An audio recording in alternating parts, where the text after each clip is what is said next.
예수 그리스도 안에서 살 이유, 삶의 의미를 발견하고 거기에 더해서 삶의 원리, 하나님 나라의 통치 원리까지 알 수 있다는 게 기독교의 주장입니다. 예. 안녕하세요. 카리스메타 교육원 원장 송인설 목사입니다. 전도서 1장 2절에 전도자가 이렇게 말했었지요.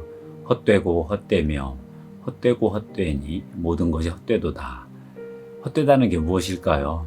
오늘은 우선 삶의 의미가 없다는 뜻으로 이해해 보려 합니다. 노인 요양소에서 개, 고양이, 앵무새, 토끼, 암탉을 기르게 했더니 사망률이 뚝 떨어졌다는 연구 결과가 있지요. 살 이유가 있어야 살 수 있다는 뜻으로 이해했습니다.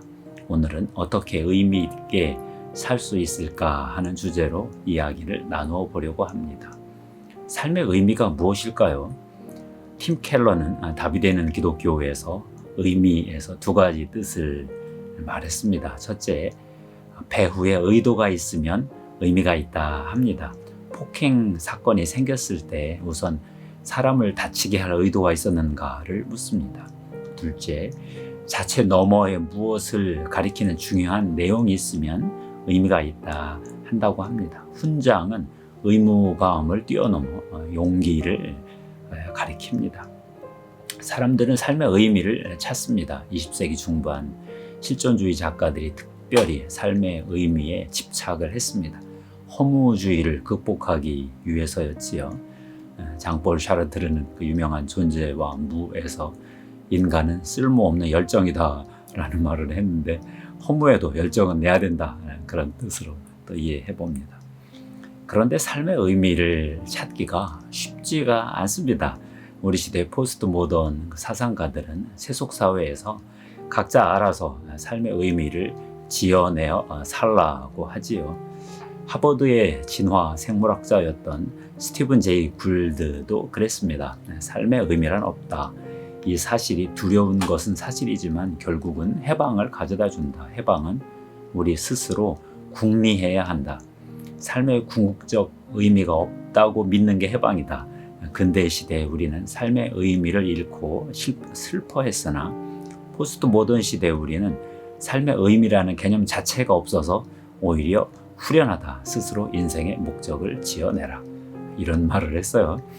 팀 켈러가 반대합니다. 삶이란 해석하기 나름이 아니라 삶은 있는 그대로다. 우리에게는 삶의 의미를 부여할 완전한 자유가 없다. 삶을 존중해서 있는 그대로의 세상에 부합하는 의미를 발견해야 한다. 덩치가 작은 학생이 아무리 노력해도 하고 싶어도 풋볼 선수가 될 수는 없다. 부상만 당한다. 그렇게 말을 했어요. 문제는 삶에서 있는 그대로의 의미를 발견하는 것이 쉽지 않다는 거죠. 어떻게 하면 삶에서 있는 그대로의 의미를 발견할 수 있을까요? 여러 종교 사상가들이 이 삶의 배후 질서에 대해서 상상하고 나름 이론을 제시했지요.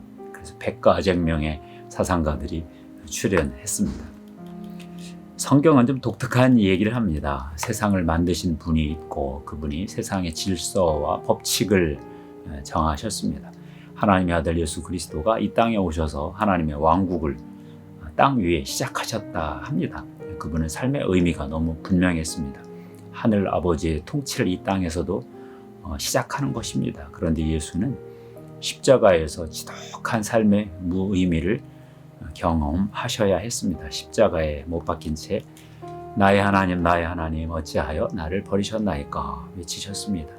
시편 22편 1절을 암송하며 믿음으로 하나님 없는 그 무의미 상태를 견디셨습니다.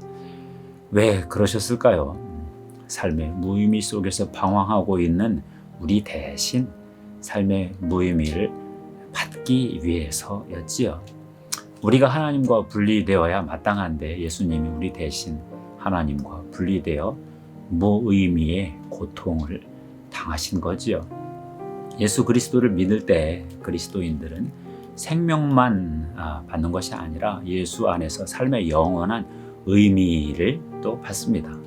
예수 그리스도 때문에 내 영혼이 거듭나고 중생할 뿐만 아니라 삶의 이유, 살 이유를 찾게 되는 건지요. 예수 그리스도가 시작하신 하나님의 왕국 그 안으로 들어가 살 수 있는 삶이 열리기 때문인데요.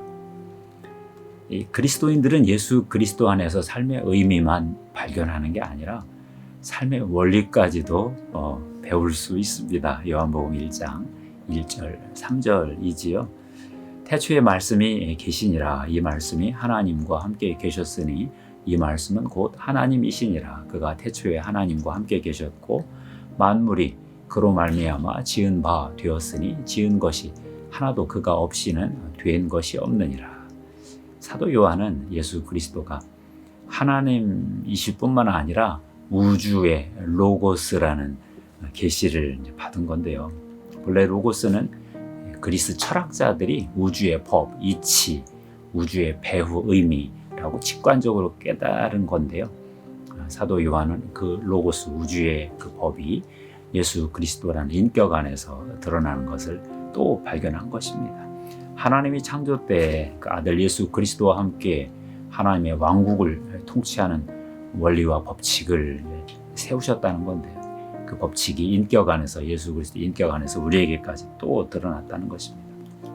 예수 그리스도 안에서 살 이유, 삶의 의미를 발견하고 거기에 더해서 삶의 원리, 하나님 나라의 통치 원리까지 알 수 있다는 게 기독교의 주장입니다. 예를 들어 하나님 나라 이런 원리가 있지요. 겸손한 자를 높이신다. 섬기는 자가 큰 자다. 심은 대로 거둔다. 받고 싶으면 주어라. 주면 더 받는다. 앞으로 하나님이 세우신 이런 하나님 나라 통치 원리를 많이 배워보도록 하겠습니다. 기도하겠습니다. 하나님, 예수 그리스도 안에서 하나님 나라, 하나님 왕국을 열어주셔서 감사드립니다. 삶의 의미를 발견하게 해주셔서 감사드립니다. 삶의 원리까지도 보너스로 배울 수 있게 해주셔서 감사드립니다. 예수 그리스도 이름으로 기도드립니다.